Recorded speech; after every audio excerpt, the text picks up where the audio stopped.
South Sudan's civil war has forced more than 1 million people to flee to neighboring Uganda. The Ugandan government allows refugees to access local services such as schools and hospitals, which are now struggling to cope with the numbers when it comes to sharing some resources and facilities. The I Am Peace initiative was founded by Lupai Samuel Kenyi in Uganda in 2017 and aims to create peaceful coexistence among South Sudanese refugees and between refugees and host communities. The refugees in the camps are divided based on tribal lines and political ideologies.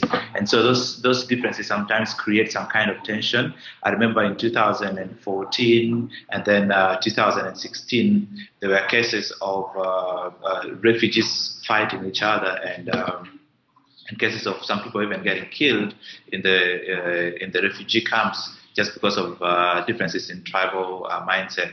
And it's also between the refugees and the host communities. It's mainly because of resources. You realize that the refugees sometimes have to share the same resources with the host communities, and because of the number of the refugees, the resources sometimes are not enough, and host communities end up blaming the refugees for taking over some of the resources that they do have, and that had some kind of tension. But many organizations are working so hard to make sure that they provide enough resources for both the refugees and the host communities. And when you look at Germany, that is where the I Am Peace project started. The number of refugees is more than the number of host communities, and so now you realize that that creates some kind of tension based on the limited resources that are there in the host community. And so I went to the settlements and I saw a lot of things that can be done in the settlements to change mindsets of people. One, among the youth, you find that most of the young people are idle. They don't have anything to do. Some of them have lost schools because of the cases. Others have also lost maybe different other resources and stuff. And so when I went and I looked at the kind of lifestyle they're trying to live, I felt compelled to start a peace initiative, because most of them had indulged into other activities like stealing and drugs and a lot of other things in the communities that kind of create tension. And so I felt I needed to do something as an individual to kind of inspire them, because it's easier for them to listen to a fellow refugee than to listen to somebody who has just come there to do a program.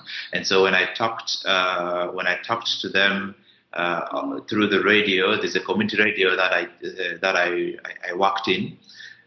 It kind of had a positive impact, because the response in terms of calls and when we go to the settlements in terms of the mobilization strategy, most of them do come. We felt like I Am Peace was actually what they were waiting for. And so that's when we started scaling up our activities and started going beyond just media advocacy. And now we went into dialogues with them, especially if there are issues between the refugee youth and the host community youth. We bring them together and have a conversation.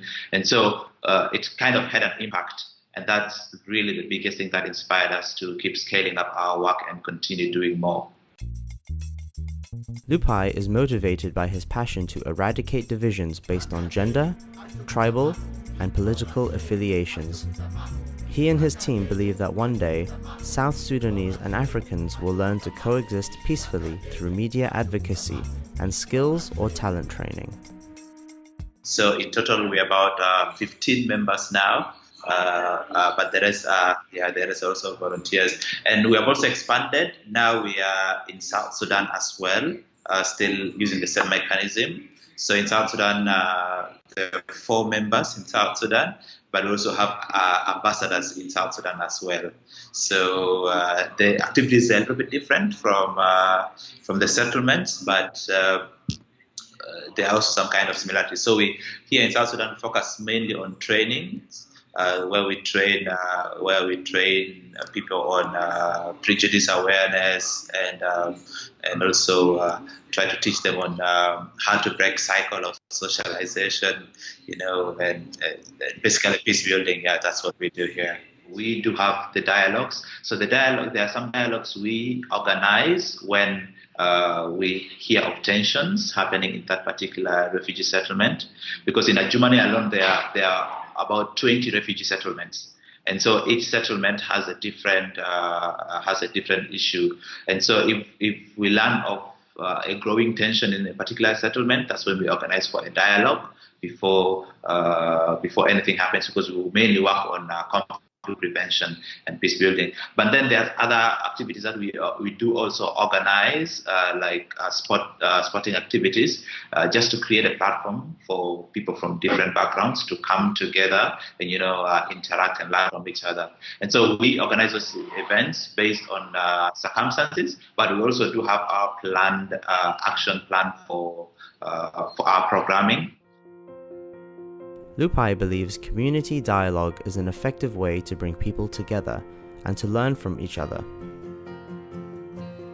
As IMPs, we do believe that what we lack is sharing of our stories, and we believe when we share stories, we learn a lot from each other. And that is one of the things that we do whenever we go for our activities, like the dialogues and even on the radios. And so we use these stories to kind of create a mindset change on other parties, because some people have a belief that maybe what they have gone through is more worse than what other people have gone through, and so they have the right to be angry, they have the right to behave the way they do behave. And so when we bring a lot of people who have similar stories but with the different dynamics together to share their stories, it creates a kind of different mindset change. And so it keeps on empowering them, like to change their mindset, but also we do believe that learning from each other through just interacting in different levels, whether it's the young people interacting among themselves or it's a cross-generational interaction,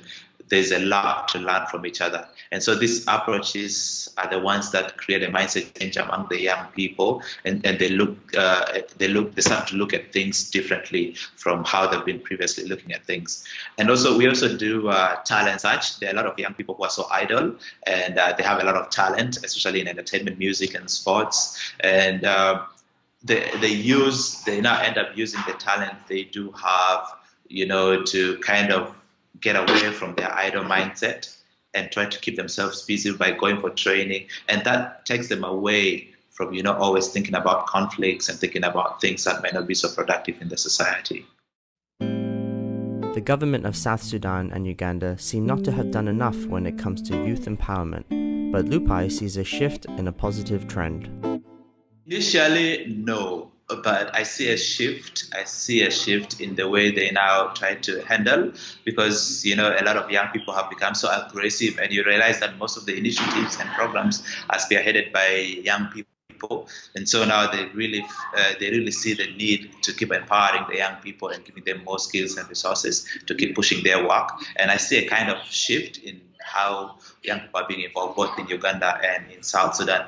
Though when it comes to decision making and policies, they are still not so much represented. And so that's where I feel the governments should start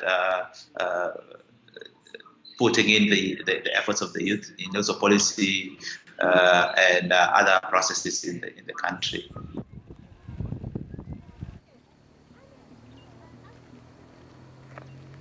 Well, I think the UN is doing its best. The only difference is that before 2015, I think they have not been involving the youth a lot, and the youth were more looked at as the perpetrators, and yet they are the victims. And so after the 2250 resolution on youth, peace and security, where they encourage more involvement of young people, I think that's the right step to facilitating peace processes and creating peace. So let's see how it holds. But the UN also, when it comes to the UN Security Council, and you look at the permanent members, for example, Russia, China, and the US, there's that kind of tension with regards to interest and all that. And these are the people who are supposed to ensure peace and security, in most of the UN missions. And so if they themselves still have those clashes with regards to interest, then it becomes very hard for many countries to start trusting the UN processes. That means that becomes more of an interest of particular countries. So, but I feel the involvement of the youth is a huge step that the UN has taken to ensuring peace, because these are the people who are always at the forefront, especially when it comes to violent conflict. World peace can only be possible if everybody starts to take individual responsibility of the role he or she has to play.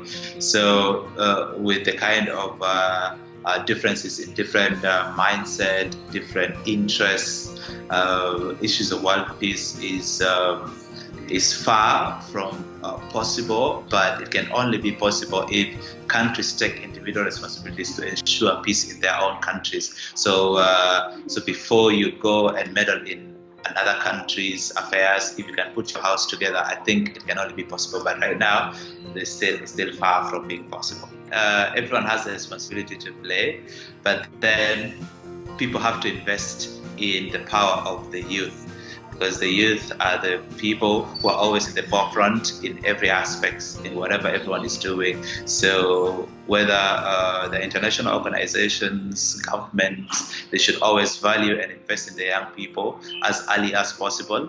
Not that the young people are the future, the young people are the future, but the future is today. So, investing in the youth is a huge asset to the current generation.